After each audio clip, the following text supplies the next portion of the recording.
தென்னாட்டுடைய சிவனே போற்றி, எந்நாட்டவர்க்கும் இறைவா போற்றி. சிம்ம ராசியில் இருக்கக்கூடிய அனைத்து அன்பர்களுக்கும், நண்பர்களுக்கும், தோழர்களுக்கும், தோழிகளுக்கும் அன்பார்ந்த வணக்கத்தை உங்கள் ஜோதிடர் செல்வன் இந்த இடத்தில் தெரிவித்துக் கொள்கிறேன். சிம்ம ராசி அப்படின்னு சொன்னாலே சிவபெருமான் ஒருவன் மட்டுமே துணை அப்படின்னு தான் சொல்லணும். அந்த ஈசனால் மட்டுமே உங்களுக்கு வரக்கூடிய அனைத்து கஷ்டங்களையும் தள்ளி போட முடியும், தூக்கி தூரமாக போட முடியும் அப்படின்னு சொன்னால் இதில் வியப்படைகிறதுக்கு ஒன்றுமே இல்லை.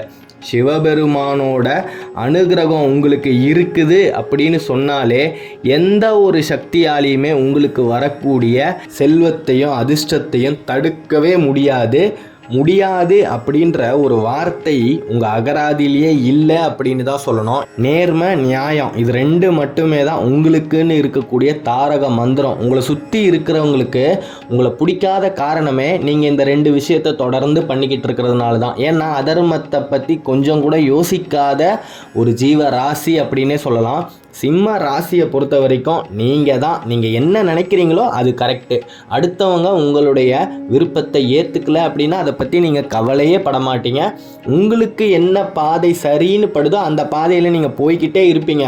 அதில் எவ்வளோ பெரிய கஷ்டம் வந்தாலும் சரி, எவ்வளோ பெரிய லாபம் வந்தாலும் சரி, அதுக்காக மற்றவங்களை என்றைக்குமே கை காட்டி நீங்கள் குறை சொல்லாத ஆட்கள். எனக்கு இது நடந்துருச்சு, அதுக்கு காரணம் நீங்கள் தான் அப்படின்னு அடுத்தவங்களை பார்த்து என்றைக்குமே சொல்ல மாட்டீங்க. இது என்னால் தான் நடந்தது, என்னுடைய சுய முடிவால் தான் நடந்தது அப்படின்னு உங்களையே நீங்கள் குறை சொல்லிக்கிட்டு வாழ்ந்துக்கிட்டு இருக்கக்கூடியவர்கள். அப்பேற்பட்ட சிம்ம ராசியில் இருக்கக்கூடிய அன்பர்களுக்கு ஒரு மிகப்பெரிய ராஜ யோகம் காத்துக்கிட்டு இருக்குது அப்படின்னு சொன்னால் அதை நாம் எப்படி பயன்படுத்திக்கணும் அப்படின்ற ஒரு விஷயம் இருக்குல்ல.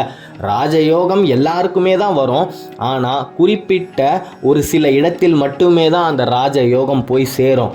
அப்பேற்பட்ட ஒரு தேவ ரகசியத்தை இன்னைக்கு நாம் தெரிஞ்சுக்க போகிறோம்.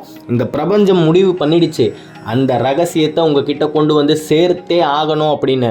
இல்லைனா எத்தனையோ வீடியோக்கள் இருக்கும்போது இதை ஏன் நீங்கள் பார்க்கணும், தட்டி கழிச்சிட்டு போய்கிட்டே இருந்திருக்கலாம் இல்லையா. எல்லாமே ஒரு காரிய காரணத்தோடு தான் இந்த பிரபஞ்சத்தில் நடந்து கொண்டு இருக்கிறது. சிம்ம ராசியில் இருக்கக்கூடிய அன்பர்களுக்கு இனிமே தோல்வினா என்னன்னே தெரியாது. அவ்வளோதான், ஒரே ஒரு வார்த்தையில் சொல்லி முடிச்சிடலாம். நீங்கள் பட்ட கஷ்டங்கள் அத்தனையுமே மறைய போகிறது. நீங்கள் இது நாள் வரைக்கும் எந்த ஒரு தருணத்துக்காக காத்துக்கிட்டு இருந்தீங்களோ அந்த பொன்னான தருணம் உங்களோட வீட்டு கதவை தட்டக்கூடிய ஒரு காலமாக தான் இந்த காலம் இருக்கிறது. அன்பார்ந்த சிம்ம ராசியில் இருக்கக்கூடிய அன்பர்களே, நாம் நினைக்கிறது நடக்கணும் அப்படின்னா இந்த பிரபஞ்சத்துக்கு முதல்ல நாம் என்ன நினைக்கிறோம் அப்படின்றத தெரிவிக்கணும். அதற்கான நேரம் காலை 2:50 முதல் அதிகாலை 3:50. எப்பா, இந்த நேரத்தை கேட்டாலே நிறைய பேருக்கு நேரம் தலையே சுற்றி இருக்கும். அவ்வளோ காலையில் எந்திரிச்சு என்ன செய்கிறது? பச்சை தண்ணி கூட குடிக்காமல் நீங்கள் குளிச்சுட்டு உங்களுடைய பூஜை அறைக்கு முன்னாடி உட்காந்து உங்களுக்கு இஷ்ட தெய்வமான, அது எந்த தெய்வமாக வேணால் இருந்துட்டு போகட்டும், சிவபெருமானாக இருந்தால் இன்னமும் சேஷ்டம், அந்த சிவபெருமான் முன்னாடி உட்காந்து உங்களுக்கு இருக்கக்கூடிய அனைத்து விருப்பங்களையும், எண்ணங்களையும், ஆசைகளையும், என்ன வேணால் இருக்கட்டும், யாராலையுமே யோசிக்க முடியாத அளவுக்கு கூட ஒரு பிரம்மாண்டமான ஆசையாக கூட இருக்கட்டும், அதை நீங்கள் அப்படியே அந்த தெய்வத்துக்கிட்ட சொல்லுங்கள். தியான முறையில் சொல்லுங்கள், இந்த பிரபஞ்சத்துக்கிட்டையும் சொல்லுங்கள்.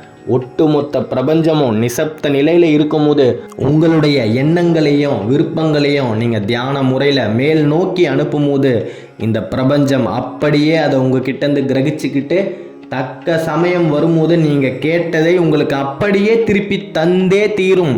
இதுதான் பிரபஞ்சத்தோட விதியும் கூட. சித்தர்கள், தேவர்கள், ரிஷிகள், முனிவர்கள் அத்தனை பேரும் அறிஞ்ச தேவ ரகசியம்னே சொல்லலாம். பிரம்மதேவன் உங்களுடைய தலைவிதியை எப்படி வேணாலும் எழுதி வைக்கட்டும், 2-3 கிறுக்கல்கள் கூட கிறுக்கி இருக்கலாம், அதை அத்தனையுமே மாற்றக்கூடிய சக்தி பிரம்ம முகூர்த்தத்தில் நீங்கள் செய்யக்கூடிய பிரம்ம முகூர்த்த பூஜைக்கு நிச்சயமாக உண்டு. இந்த ரகசியம் தெரிந்தவர்கள் இன்னமும் வாழ்க்கையில் ஜெயிச்சுக்கிட்டே தான் இருக்காங்க. தெரியாதவங்க தோத்துக்கிட்டே தான் இருக்காங்க. தெரியாதது அப்படின்றது உங்களுடைய தவறே இல்லை, பிரபஞ்சமே முடிவு பண்ணிடுச்சு. சிம்ம ராசியில் இருக்கக்கூடிய நீங்கள் இனி வாழ்க்கையில் வெற்றியை மட்டுமே தான் பார்க்கணும் அப்படின்னு. இதை ஒரு 48 நாள் தொடர்ந்து எந்த ஒரு இடைவெளியுமே இல்லாமல் செஞ்சு பாருங்கள். அதுக்கப்புறம் உங்களோட வாழ்க்கையில் மிகப்பெரிய மாற்றங்கள் நடந்தே தீரும். ஆனால் அதை உங்களால் பண்ணவே முடியாது. கர்ம வினை உங்களை பண்ணவே விடாது. ஒரு மனுஷனுக்கு கர்ம வினை சாதகமாக இருந்தால் மட்டும்தான் உங்களால் இதை பண்ண முடியும். அதுவே பாதகமாக இருந்துடுச்சுன்னா ஏதோ ஒரு இன்னல்கள் வந்தே தீரும். மிகப்பெரிய ஒரு கஷ்டம் உங்களால் பண்ண முடியாத அளவுக்கு வந்தே தீரும். அதையெல்லாம் தாண்டி மீறி பண்ணிட்டீங்க அப்படின்னு சொன்னால் நீங்கள் பார்க்காத கஷ்டங்களா, கடந்து வராத பாதையா, ஆனாலும் சில சமயங்கள் தடுமாற்றம் ஏற்படும். அதையும் மீறி இந்த 48 நாள் பிரம்ம முகூர்த்த பூஜையை நீங்கள் சிறப்பாக செஞ்சு முடிக்கணும் அப்படின்றது தான் என்னுடைய விருப்பமும் கூட. என் சார்பாகவும் சிம்ம ராசியில் இருக்கக்கூடிய அன்பர்கள் இதை வெற்றிகரமாக செய்து முடிக்க வேண்டும் அப்படின்னு பிரபஞ்சத்துக்கிட்ட நானும் விண்ணப்பத்தை வைக்கிறேன். மிகப்பெரிய ஒரு தடை வந்தாலும் அதை தாண்டி வெற்றியை அடையக்கூடியவர்கள் தான் நீங்கள். ஏன் காலையில் 2:50 3:50 இதை பண்ணணும், மற்ற நேரத்துலலாம் பண்ணக்கூடாதா அப்படின்ற கேள்வி நிறைய பேருக்கு வந்திருக்கும். ஒட்டுமொத்த பிரபஞ்சமுமே நிசப்த நிலையில் இருக்கக்கூடிய நேரம் அதுதான். யாருமே அந்த நேரத்தில் தெய்வத்தை பற்றி யோசிக்கவே மாட்டாங்க. தனக்கு இருக்கக்கூடிய கஷ்டங்களை நினச்சி வருத்தப்படாமல் நிம்மதியாக தூங்கிக்கிட்டு இருப்பாங்க.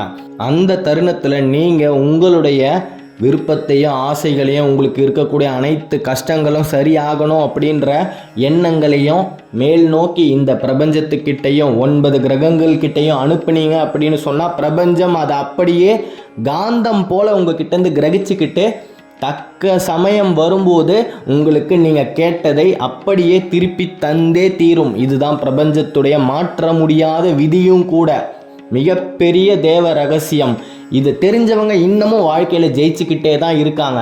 சிம்ம ராசியில் இருக்கக்கூடிய அன்பர்களுக்கு பொன்னான பொக்கிஷமான ஆண்டு தான் நடந்து கொண்டிருக்கின்ற 2024 குரோதி வருடம்னே சொல்லலாம். மிகப்பெரிய ஒரு ராஜயோகம் இருக்குது. எந்த ஒரு தருணத்திலையுமே மன அழுத்தத்துக்கும் மனக்குழப்பத்துக்கும் மட்டும் ஆளாக வேணாம். சிம்ம ராசியில் இருக்கக்கூடிய அன்பர்கள் இனிமே போகக்கூடிய பாதை எல்லாமே வெற்றிக்கான பாதை தான். உங்களுடைய விதி மாறப்போகிறது. தெய்வமே மனம் இறங்கி மனம் உருகி உங்களுக்குன்னு உங்கள் பக்கம் சாதகமாக நிற்கக்கூடிய ஒரு பொன்னான பொக்கிஷமான காலம் அப்படின்னு தான் சொல்லணும். சிம்ம ராசியில் இருக்கக்கூடியவர்கள் ஜெயிக்க பிறந்தவர்கள். நீங்கள் இது நாள் வரைக்கும் பட்ட கஷ்டங்கள் அத்தனையுமே தீரப்போகிறது. உற்றார் உறவினர் முன்னாடியெல்லாம் எத்தனை நாள் தலை குனிஞ்சி கூனி குறுகி வாழ்ந்திருப்பீங்க. அந்த காலமெல்லாம் மறைஞ்சி போச்சு.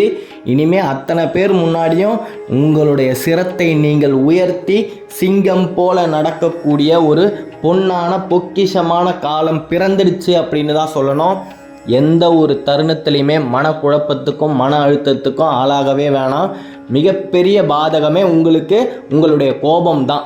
கோபமை தள்ளி வச்சுட்டு நீங்கள் உங்களோட வாழ்க்கையில் முன்னேறி போய்கிட்டே இருங்க. எதிர்நீச்சல் போட்டுக்கிட்டு வெற்றி உங்கள் பின்னாடி உங்களை துரத்தி வந்துக்கிட்டே இருக்குது. சனி பெயர்ச்சியால் உங்களுக்கு ஏதாவது பாதகமாக இருக்குதா? சனி பகவான் வக்ர நிலையில் இருக்கிறாரா? அடுத்து வரக்கூடிய 4 மாதங்கள் ரொம்ப கவனமாக இருக்கணுமா? அப்படியெல்லாம் நினச்சி எந்த விதமான மன அழுத்தத்துக்கும் குழப்பத்துக்கும் நீங்கள் ஆளாகாதீங்க. அந்த ஈசனே உங்களுக்கு பக்க பலமாக இருக்கும் வரையில் சனீஸ்வரனால் எதுவுமே நடக்காதுங்க. மகேஸ்வரனின் திரிசூலமும் நெற்றிக்கண்ணும் உங்களுக்கு பக்க பலமாக தக்க பலமாக இருக்கிற வரைக்கும் நீங்கள் வாழ்க்கையில் இனிமேல் வெற்றியை மட்டுமே தான் பார்த்துக்கிட்டு இருப்பீங்க. உங்களால் தோல்வி அப்படின்ற ஒரு விஷயத்தை சந்திக்கவே முடியாது. நீங்கள் பட்ட கஷ்டமெல்லாம் போதுங்கய்யா, இனிமேலும் கஷ்டப்பட முடியாது அப்படின்னு இந்த பிரபஞ்சமே முடிவு பண்ண ஒரு பொன்னான காலம்தான் இந்த காலம். நீங்கள் செய்ய வேண்டியது எல்லாம் ஒன்று தான். காலையில் அதிகாலையில் எந்திரிச்சு எந்த ஒரு நாளுமே இடைவெளி விடாமல் 48 நாள் உங்களுடைய விருப்பத்தை இந்த பிரபஞ்சத்துக்கிட்ட சொல்லி மன்றாடி வேண்டுங்க. நீங்கள் நினச்சது நடக்கும், கேட்டது கிடைக்கும், வெற்றி உண்டாகட்டும். ஜெயிக்க பிறந்தவர்கள் தான் சிம்ம ராசி அன்பர்கள். அடுத்த காணொளியில் விரைவில் சந்திப்போம். சிம்ம ராசியை பற்றி தொடர்ந்து தெரிஞ்சுக்கணும் அப்படின்னா இந்த சேனலை சப்ஸ்கிரைப் பண்ணிக்கோங்க. தென்னாட்டுடைய சிவனே போற்றி, எந்நாட்டவருக்கும் இறைவா போற்றி. நன்றி.